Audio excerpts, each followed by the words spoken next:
example, if you go to Surah 489. Okay. This doesn't say anything about, hey, there are people who are killing Muslims, kill them. What it says is they wish that you should disbelieve, that there are people who are trying to sway Muslims away from religion. They wish that you should disbelieve as they disbelieve, and then you would be equal. Therefore, take note to yourselves, friends, so don't be friends with them until they immigrate in the way of God. Then, if they turn their backs, take them and slay them wherever you find them. Take not to yourself any one of them as a friend or helper. So this verse, absent any other context, says, hey, there are people who are trying to sway you away from Islam. Don't be friends with them. And if they convert to Islam and then move away, you are to kill them. It doesn't say anything at all about this is self-defense. This is about belief. And if they believed and they stopped believing, you are to take them and slay them. Okay, and that's and that's your interpretation when you. I'm reading it.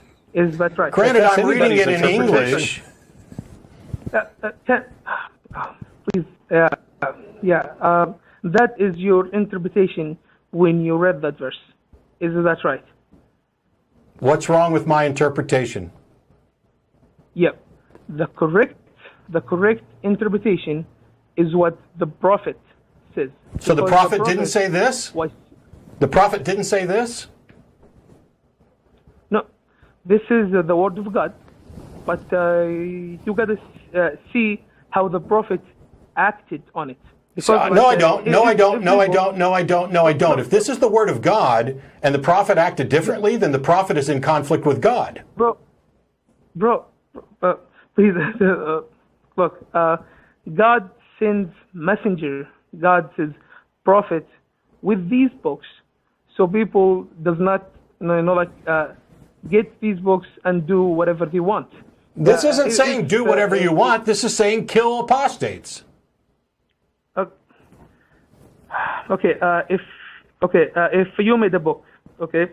Yeah. If you made a book, and someone just took one line from that book, and that line was like saying, if someone doesn't believe. So if I read the next one, does it tell me that the last one was wrong and that I should interpret it a different way? No. I would not write a book that says kill people who don't believe. There's no way, if my goal is to tell people how to live their life, there is no way I would write that phrase at all, because even if I wrote it and intended to clarify it later or have some prophet clarify it, I don't know why prophets need to clarify the word of God, why the word of God isn't clear enough on my own. But if I'm God and I write a passage that says, if anybody believes and then turns away, you are to take them and slay them, I am a fucking monster. Hang on. And if I later often offer to correct it, to say, no, I didn't really mean, then I'm a fucking idiot. Bro, why do you swear? Why do you swear? Why shouldn't I swear? I'll tell you exactly why I swear. Because I'm talking to someone. We are talking politely here, bro. Are talking politely. We are talking politely. What is your objection to the word fuck? Islamic countries have different sensibilities. So here's the thing. I will retract it.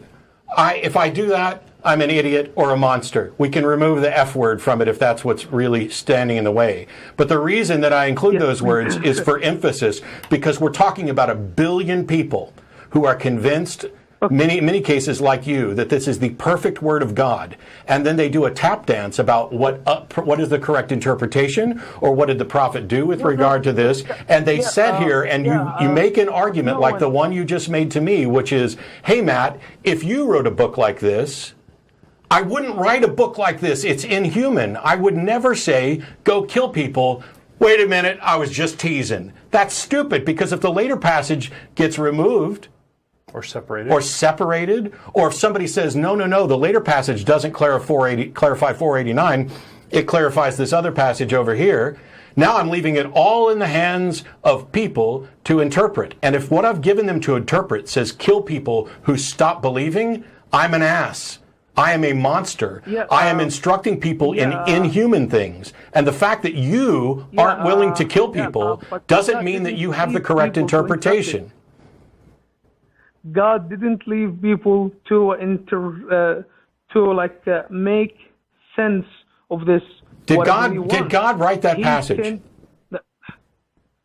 He sent a prophet to enforce How do you know that? These law. How do you know that? And what kind of God says that passage and then sends a prophet to correct it? No, he didn't send a prophet to correct it. Like Moses. So it hasn't been corrected? Like Jesus.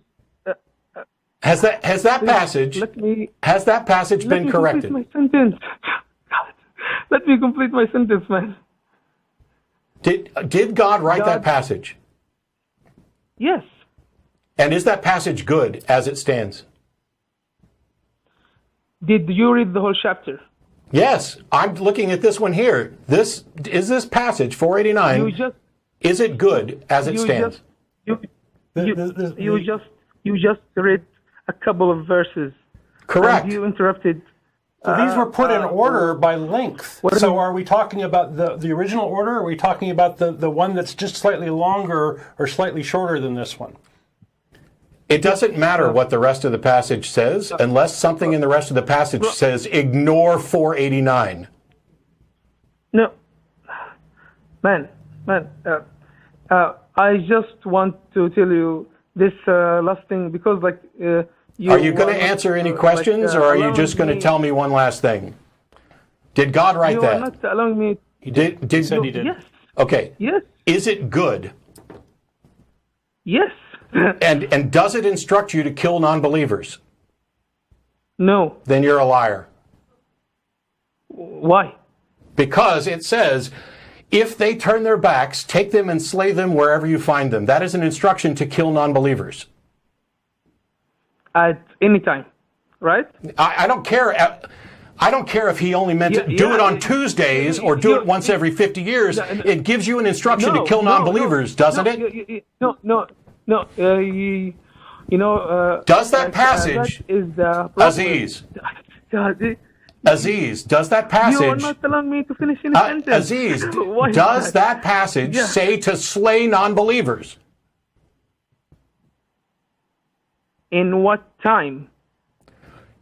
Okay, now we're on to something, because you're acknowledging that it says slay the non-believers, right? Yes, in what time? I don't care what time. I don't care if it was 500 years ago or last Tuesday or last week. It says, does it not slay non-believers, right? So, right. Did they just tell him? Why can't you be honest about what your book says when I'm looking right at it? Yeah. You are not. Does Allah want you to lie on His behalf? No. Then does that passage instruct someone at some time to slay non-believers because they are non-believers? At a specific time. Okay. That passage instructs someone to slay non-believers at some specific time because they are non-believers, correct? No. Goodbye.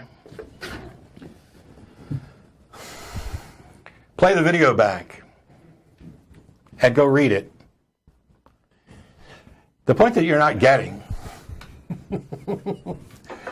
The irony here is just so thick. I love it, because he's complaining that certain people are so extremist that they can't listen to reason, and here we are trying to reason with him. And we're not getting through. I would be fine if someone said, yes, that passage was written by God and instructs people to slay non-believers because they are non-believers, but it only applies at specific times in specific ways. I would be fine with that, but he couldn't even acknowledge that clearly, or when he did, he then turned around and changed it. This is what apologetics does to people. This is what religion does to people. When you believe that this book is perfect, you have already fooled yourself. And you've cashed in your integrity to believe that, right? Because the thing is, You can say this passage tells people to kill non-believers at this specific time, although that passage does not say that. But you can say it only applied at a specific time. And my response to you is, I don't care when you think it applied.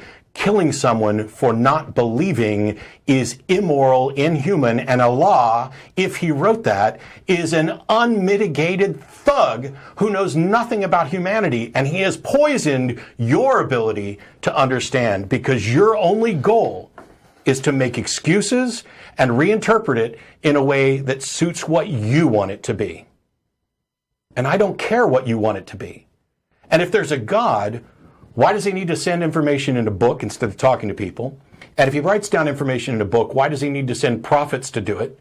And why does he need to send prophets where, according to you, we're supposed to watch how the prophets follow the book? Because if the book says kill people and a prophet doesn't, I'd say he's in conflict with the book. And if your claim is, yeah, the book says kill people, but the prophet didn't, so we're going to follow the prophet, then why are you pointing to the book and saying it's perfect?